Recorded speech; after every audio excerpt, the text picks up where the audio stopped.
नमस्कार दोस्तों, जैसे श्याम मैं अंकित गौतम स्वागत करता हूं आपका अभिजात क्लासेज पर। दोस्तों, आज हम बात करने वाले हैं व्यंजन संधि का जो एक अन्य भेद है जिसका नाम है अनुनासिक संधि, उसके विषय में। तो चलिए बिना समय गवाए आज के टॉपिक पर बात करते हैं, जो है अनुनासिक संधि। कौन सी संधि है? अनुनासिक संधि है। इसे बहुत ही सरल भाषा में हम समझने का प्रयास करेंगे। चलिए सबसे पहले हम बात करते हैं जो अनुनासिक संधि है, इस अनुनासिक संधि का सूत्र क्या होता है। अनुनासिक संधि का सूत्र क्या होता है?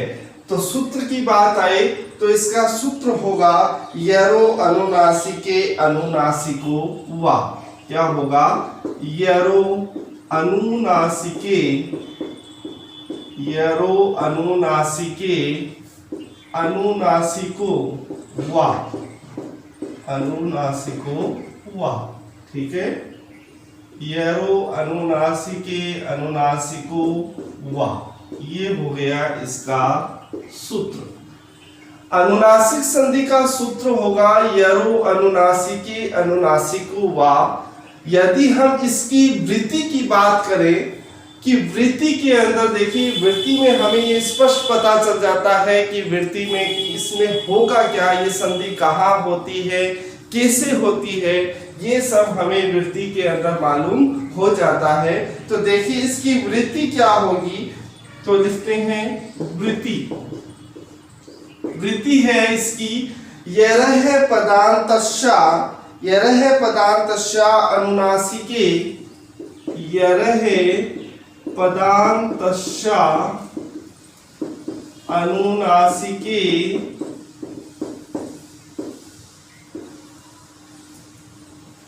यरह पदांतस्या अनुनासिके अनुनासिके परे अनुनासिको वाशात, परे अनुनासिको वा। ये क्या है? इसकी वृत्ति। सूत्र हमने देखा यरो अनुनासिके अनुनासिको वा, और इसकी वृत्ति हमने जानी यरह पदांतस्या अनुनासिके परे अनुनासिको वा शा। कहने का तात्पर्य क्या हुआ? अब इसे हम बहुत ही सरल भाषा में समझें तो यरह का तात्पर्य यहाँ पर आप सभी को पता है, यर क्या है? एक प्रत्याहार है। क्या है? प्रत्याहार है। पदांतस्या, पदांत यर हो, इधर क्या हो? पदांत यर वर्ण हो, और उसके बाद में कोई अनुनासिक वर्ण हो। अनुनासिक का तात्पर्य है कि कोई भी पंचम वर्ण हो। तो ऐसी स्थिति में हम वा से यहाँ तात्पर्य है विकल्प से। क्या है? विकल्प से। वा का अर्थ होता है वैकल्पिक। क्या होता है? वैकल्पिक। या या हम कहें वा का अर्थ होता है विकल्प से हम क्या कर देते हैं? उसे पंचम वर्ण कर देते हैं, या हम कहें अनुनासिक वर्ण कर देते हैं। ध्यान से देखिए, सबसे पहले हम लिखें कि पदांत क्या हो? यर वर्ण हो। पदांत क्या हो? यर वर्ण हो। ये क्या कह रहा है? यरह पदांतस्या, कि पदांत यर वर्ण हो। अब बात आती है यर वर्ण में कौन से वर्ण आते हैं? तो देखिए हमने माहेश्वर सूत्र देखे, और माहेश्वर सूत्र में हम ये कहां से लेंगे? कहां से लेंगे दोस्तों? हयवरट से। हयवरट सूत्र से हमने ये लिया, और आगे जो रे है, ये रे कहां से लिया? स रे से। तो हयवरट के ये से लेकर स रे के रे तक के बीच में जो भी वर्ण हैं, वो सारे वर्ण किस में आएंगे? यर प्रत्याहार में आते हैं। या हम कहें कि यर प्रत्याहार में आने वाले वर्ण होते हैं है को छोड़कर, है को छोड़कर, है को छोड़कर अन्य सभी व्यंजन, अन्य सभी जो व्यंजन वर्ण हैं वो क्या होते हैं? यर प्रत्याहार पे आने वाले वर्ण होते हैं। तो यहां देखिए पदांत यर वर्ण हो या हम कहें है को छोड़कर अन्य सभी व्यंजन हो और उसके बाद में क्या होना चाहिए, उसके बाद में हो अनुनासिक वर्ण। क्या हो? अनुनासिक वर्ण होना चाहिए या हम कहें पंचम वर्ण होना चाहिए। क्या होना चाहिए? पंचम वर्ण। अब बात जहां पंचम वर्ण किया जाती है तो दोस्तों पंचम वर्ण कौन से होते हैं? क ख ग होंगे, ठीक है, च छ ज ज ये, ट ठ ड अणे, त थ द ध ने और प फ ब भ म। ये जो 5 है जो हम पढ़ते हैं यम गणनम, जो प्रत्याहार सूत्र पढ़ते हैं वो होते हैं पंचम वर्ण या हम कहें अनुनासिक वर्ण। तो दोस्तों अच्छे से समझे कि पदांत यर वर्ण हो और इस पदांत यर वर्ण के बाद में कोई भी अनुनासिक वर्ण आ जाए या हम कहें कोई भी पंचम वर्ण हो इनमें से, तो हम क्या करेंगे, ये जो वर्ण है, ये जो वर्ण है इसको किस में बदल देंगे? पंचम वर्ण में बदल देंगे। किस में बदल देंगे? पंचम वर्ण में बदल देंगे। यहाँ पर जो पदांत जो वर्ण होगा उसको उसी के वर्ग के पंचम वर्ण में हम बदल देते हैं। ये है अनुनासिक संधि। ये क्या है दोस्तों? अनुनासिक संधि। अब हम एक बात और पढ़ रहे हैं, वाह। वाह मतलब विकल्प से, और विकल्प से जहां आ जाता है वहां हम लिख सकते हैं कि इसको आप पंचम वर्ण में भी बदल सकते हैं या आप चाहो तो इसमें कोई परिवर्तन नहीं करेंगे। यहां पर देखिए पंचम वर्ण में यदि आप इसे नहीं बदलोगे तो यहाँ एक जसत्व कार्य होगा, जसत्व संधि। अभी जो हम एग्जाम्पल देखेंगे उसमें देखना। तो दोस्तों एक बार मैं फिर से रिपीट कर रहा हूं, संधि हम पढ़ रहे हैं अनुनासिक संधि, और अनुनासिक संधि का सूत्र होता है यरो अनुनासिके अनुनासिको वा। यरो अनुनासिके अनुनासिको वा। और यदि हम इसकी वृत्ति की बात करें तो इसकी वृत्ति होती है यरहे पदांतस्य अनुनासिके वा अनुनासिको शा, परे अनुनासिको वा शा। यदि पदांत यर वर्ण है और इस यर वर्ण के बाद कोई भी पंचम वर्ण आ रहा है तो हम यहाँ जो यर वर्ण होगा उसको उसी के वर्ग के पंचम वर्ण में बदल देते हैं। किससे? विकल्प से। कैसे? विकल्प से। देखिए हम कुछ एग्जाम्पल की बात करें तो एग्जाम्पल देखना, एग्जाम्पल में समझ में आ जाएगा। सबसे पहला जो एग्जाम्पल है वो है सप्तधन नारी। सप्तधन नारी एक एग्जाम्पल हम बात कर रहे हैं, सप्तधन नारी। देखिए सप्तधन नारी, ठीक है, सप्तधन नारी। यहां पर देखिए तय आ रहा है। क्या आ रहा है? तय आ रहा है, और तय के बाद में क्या आ रहा है? पंचम वर्ण आ रहा है।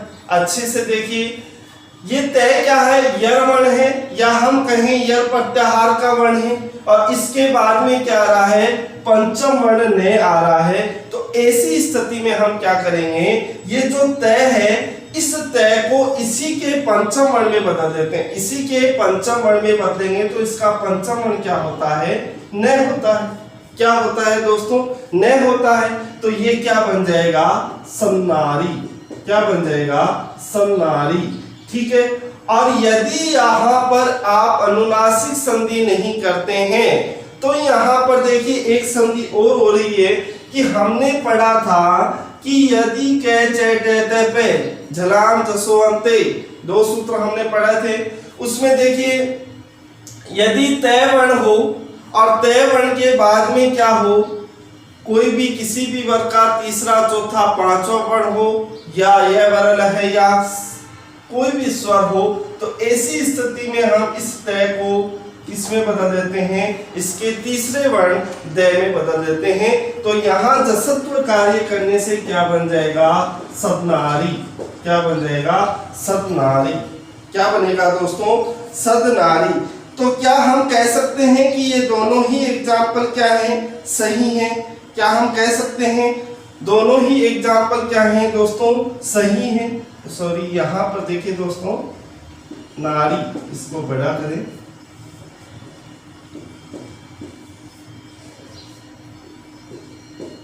ठीक है। तो यहां देखिए ये भी सही माना जाएगा और ये भी सही माना जाता है, ठीक है। इसी तरह यदि हम देखें एक अन्य एग्जाम्पल की बात करें तो एक एग्जाम्पल है कि तद्धन ने, तद्धन ने, एग्जाम्पल है तद्धन ने, तद्धन ने। यहां पर देखिए दे आ रहा है, क्या है दोस्तों, दे है, और दे के बाद में क्या आ रहा है, दे के बाद में क्या आ रहा है, ने आ रहा है, क्या आ रहा है, ने आ रहा है। तो हम कह सकते हैं कि यर प्रत्याहार के वर्ण के बाद में कोई भी पंचम वर्ण हो तो हम इसको भी किस में बदल देंगे, इसी के वर्ग के पंचम वर्ण में बदल देंगे और ये हो जाएगा तन, क्या हो जाएगा, तन। और इसी का दूसरा रूप बन जाएगा तद्न, क्या बन जाएगा, तद्न। चलिए हम एक बार इसको मिटा देते हैं और कुछ एग्जाम्पल हम देखते हैं।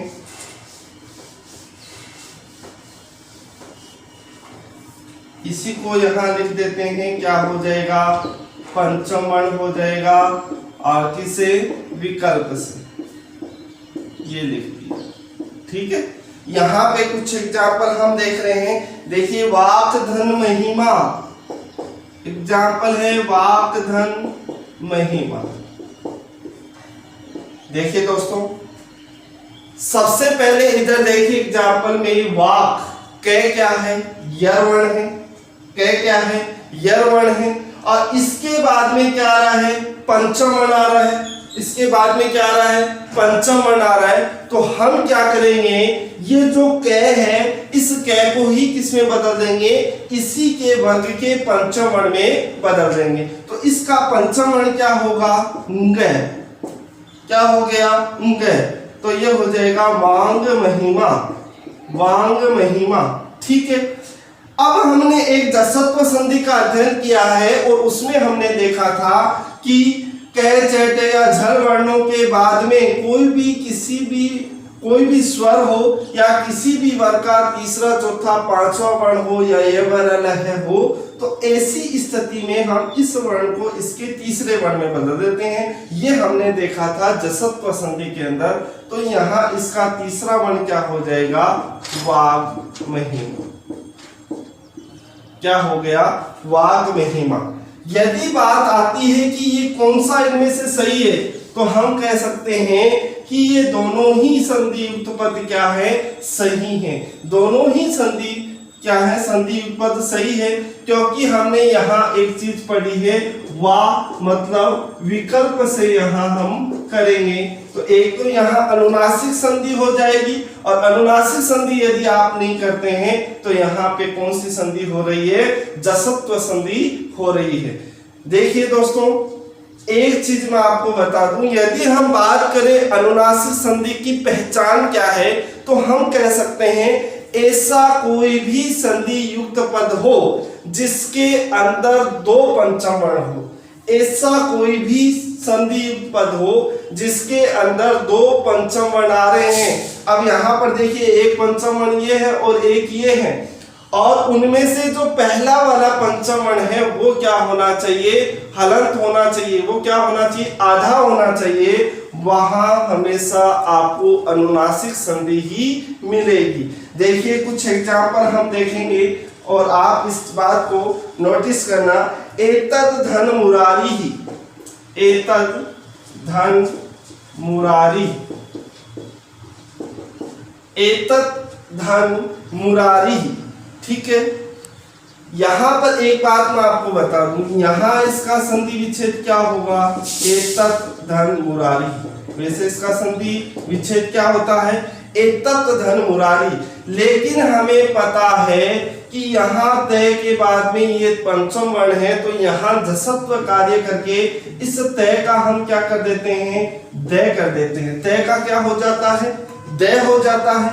और एतद धन मुरारी, याद रखें यदि आपसे कोई भी संधि विच्छेद पूछा जाता है, आपको कोई कहे कि एक संधि आपको दे दे एतन मुरारी, संधि युक्त पद आ गया एग्जाम में एतन मुरारी, और आपसे पूछ लिया जाता है कि यहाँ पर संधि विच्छेद क्या होगा, और यदि ऑप्शन में ये दोनों ही दिए हुए हैं तो ऐसी स्थिति में हमेशा ध्यान रखें एतन मुरारी शब्द बनने से पहले जो इसकी स्थिति है पूर्व की स्थिति, वही क्या माना जाता है, सही माना जाता है।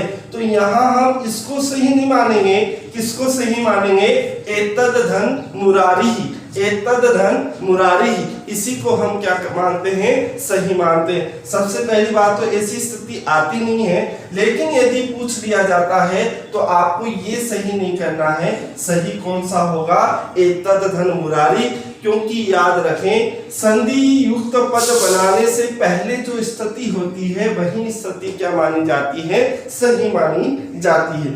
तो एतद धन मुरारी, यहाँ पर देखिए दे क्या है, यर वर्ण है, और इसके बाद क्या आ रहा है, पंचम वर्ण आ रहा है।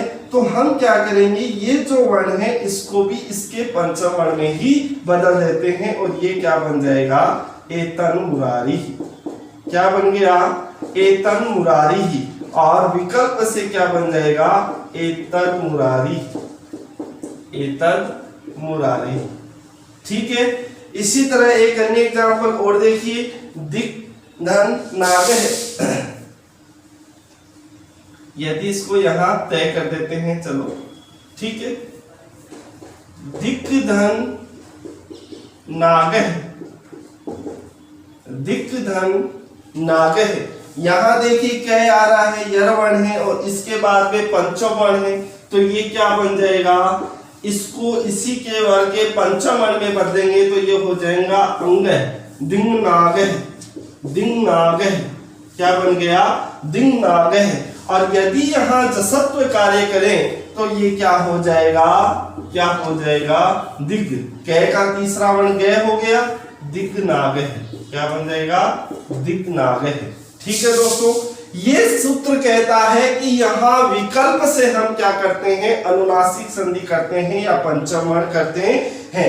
अभी अभी देखिए एक एग्जांपल और है, सत धन मार्ग है, सत धन मार्ग, यहां देखिए तैयार है, इसके बाद पंचम वर्ण है तो इसको, इसका भी क्या हो जाएगा, इसके वर्ग का पंचम वर्ण ये बन जाएगा सन मार्ग है। और यदि हम बात करें विकल्प की तो यहाँ जसत्व कार्य करके क्या हो जाएगा, सद मार्ग, क्या बन जाएगा, सद मार्ग। ठीक है दोस्तों, ये सूत्र कहता है यरो अनुनासिक के अनुनासिको वा, कि यर वर्ण हो और इसके बाद कोई पंचम वर्ण आता है तो ये जहां वर्ण है अंतिम वर्ण, इसको इसी के वर्ग के पंचम वर्ण में बदल दिया जाता है। और ये संधि हमेशा वैकल्पिक रूप से होती है, वैकल्पिक रूप से होती है, ध्यान रखिए ये हमेशा विकल्प से होता है, अर्थात हम चाहे तो यहाँ अनुनासिक संधि कर सकते हैं और चाहे तो यहाँ हम जसत्व कार्य कर सकते हैं। यदि एग्जाम में दोनों पूछे जाएं तो ये दोनों ही क्या माने जाते हैं, सही माने जाते हैं, ये दोनों ही क्या माने जाएंगे, सही माने जाएंगे। एक बात मैंने आपको बताई कि अनुनासिक संधि की पहचान होती है कि ऐसा कोई भी संधि युक्त पद हो जिसके अंदर दो पंचम वर्ण हो और जो प्रथम जो पंचम वर्ण है वो क्या होगा, आधा होगा। यहाँ देखिए नए क्या है, पंचम वर्ण है, आधा है, और उसके बाद में मैं भी क्या है, पंचम वर्ण है, तो यहाँ गै पंचम वर्ण है, ये भी पंचम वर्ण है, ये पंचम वर्ण आ रहा है, ये भी पंचम वर्ण है, पहला वाला पंचम वर्ण सब में क्या आ रहा है, आधा आ रहा है, तो वहां हमेशा अनुनासिक संधि होती है। कौन सी संधि होती है दोस्तों, अनुनासिक संधि।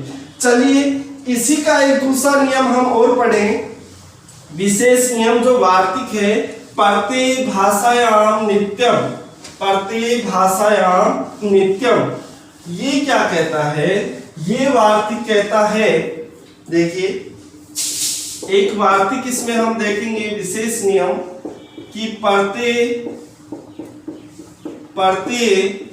भाषायाम नित्यम, प्रत्यय भाषायाम नित्यम, ये वार्तिक कहता है कि यदि अनुनासिक वर्ण से शुरू होने वाला कोई प्रत्यय हो, या हम कहें कि पंचम वर्ण से शुरू होने वाला कोई प्रत्यय हो, तो वहां नित्य रूप से अनुनासिक संधि होगी। वहां हम विकल्प कार्य नहीं कर सकते हैं, वहां हमेशा अनुनासिक संधि ही मानी जाएगी। जैसे देखिए, हम कुछ एग्जाम्पल की बात करें तो एक एग्जाम्पल हम लेते हैं। एक एग्जाम्पल है कि चित तद धन मात्रम। देखिए एग्जाम्पल है तद धन मात्रम।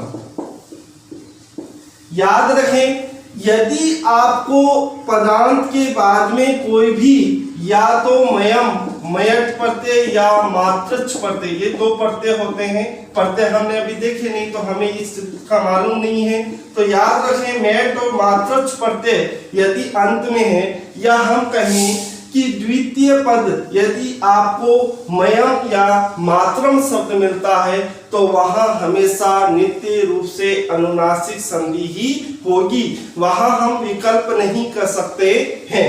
जैसे तद धन मात्रम, तद धन मात्रम, तो यहाँ क्या है, यर वर्ण आ रहा है और इसके बाद में क्या है, इसके बाद में क्या आ रहा है, मात्रम, मतलब पंचम वर्ण से शुरू होने वाला क्या है, प्रत्यय है। तो यहाँ हम नित्य रूप से क्या करेंगे, यहाँ हम नित्य रूप से अनुनासिक संधि ही करते हैं, यहाँ हम विकल्प नहीं करेंगे। तो ये बन जाएगा तन मात्रम। क्या बन जाएगा, तन मात्रम।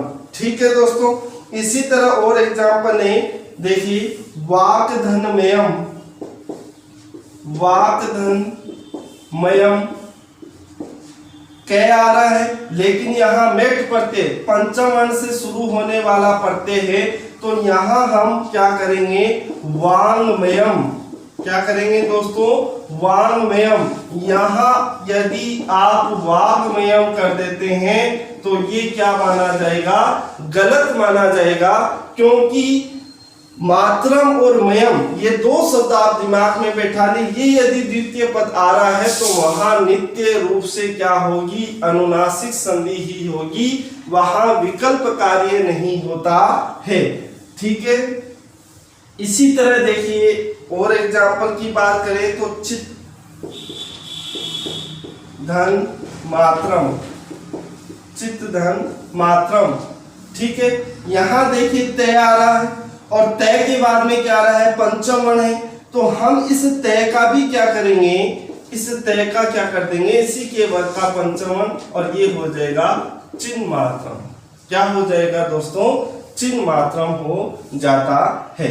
अब आप कहेंगे क्या हम इसका चिन्ह मात्रम नहीं कर सकते, क्या हम इसका चिन्ह मात्रम नहीं कर सकते, तो हम कह सकते हैं यह नहीं होगा, यह गलत माना जाएगा, क्योंकि किसी भी यर वर्ण के बाद में पंचम वर्ण से शुरू होने वाला कोई प्रत्यय हो, तो वहां नित्य रूप से अनुनासिक संधि ही होगी, वहां विकल्प कार्य हम नहीं करेंगे।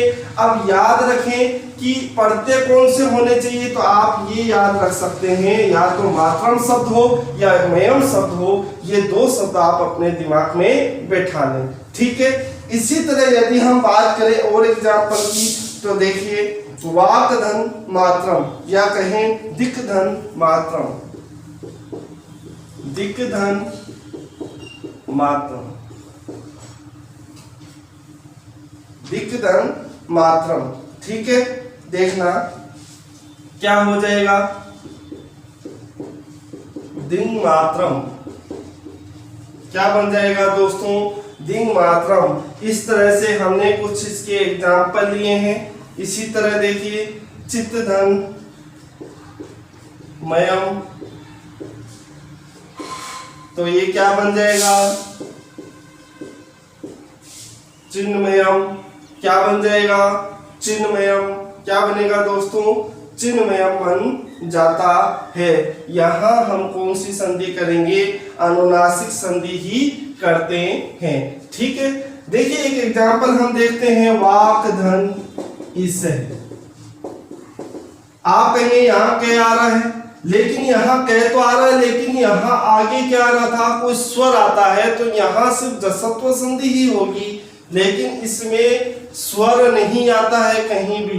तो याद रखें दोस्तों, यदि ये सूत्र हम देखें, दोबारा रिपीट कर रहा हूं, एक सूत्र हमने देखा यरो अनुनासिके अनुनासिको, ये सूत्र कहता है कि कोई भी यर वर्ण हो उसके बाद में पंचम वर्ण हो तो वहां विकल्प से हम क्या करते हैं, अनुनासिक संधि कर देते हैं, पंचम वर्ण कर देते हैं। लेकिन इसमें एक वार्तिक जो विशेष नियम है वो है प्रत्यय भाषायाम नित्यम।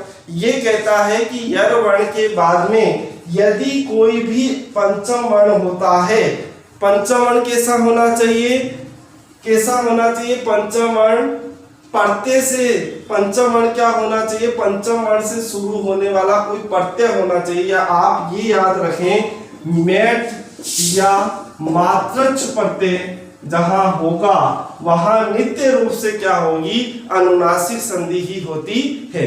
तो दोस्तों आपको उम्मीद करता हूं ये संधि समझ में आई होगी। फिर भी इससे संबंधित कोई समस्या हो तो आप कमेंट बॉक्स में डालें, आपके इस समस्या का समाधान जरूर होगा। जय श्री कृष्ण।